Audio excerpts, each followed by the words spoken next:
أعوذ بالله من الشيطان الرجيم.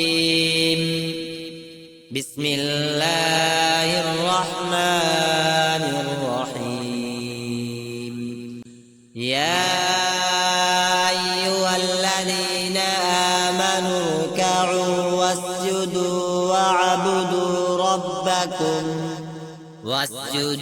وعبدوا ربكم وافعلوا الخير لعلكم تفلحون.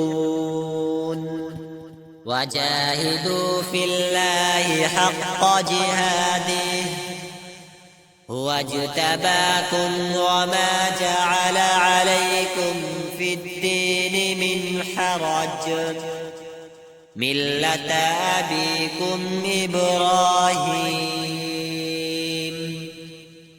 هو سماكم المسلمين من قبل وفي هذا ليكون الرسول شهيدا عليكم وتكونوا شهداء على الناس فأقيموا الصلاة وآتوا الزكاة واعتصموا بالله هو مولاكم فنعم المولى ونعم النصير.